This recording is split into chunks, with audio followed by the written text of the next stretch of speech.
I'm your host, Rabbi Zevi Weinberg, author of over 30 books on Jewish mysticism, broadcasting from Tzfat, Israel. This is a meaningful moment. We are in what's called the 3 weeks. It's a kind of a semi-mourning period between when the walls of Jerusalem were broken down and a great slaughter of Jewish people happened towards the destruction, amazingly, in both days, the same day, the 9th of Av. And so what this really tells us is that life is kind of a little bit like a wheel, and things kind of repeat themselves until we stop the cycle, until we say, no, it's not going to be like this in the future. And that's literally how things change. Things change. I remember seeing this line, hunger will end when you can't live with it anymore. Hunger will end. And even like people that have addictions, serious addictions, and one person takes it to the death, the other person stops. Why? They call it hitting rock bottom. That person has literally reached a place where they can't take it anymore. In other words, change is always possible. It's a question of how much we wish to change, because we all don't want to change.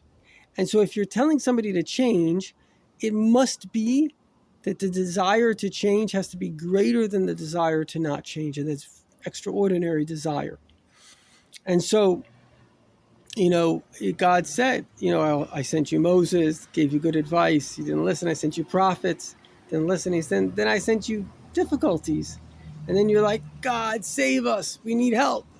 So on a more positive level, God is basically desirous of what we call tshuva. He's desirous not necessarily from a negative place, but even from a place of like, we just want the meaning of life. We want to live a meaningful life.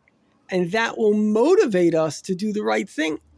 But we have to, I have a line, harder than it is to find the truth is to do the truth you found. Because truth, it's very hard to find the truth. But once you find it, it's like getting into a cold pool. It's hard to get in, but it's beautiful. But no, truth demands of us that we live it for eternity, that this becomes our lifestyle. It's not, oh, wow, I found this. What a beautiful pleasure. No, now you have to actually activate the truth and always, always, always live the way you seek to live in real time.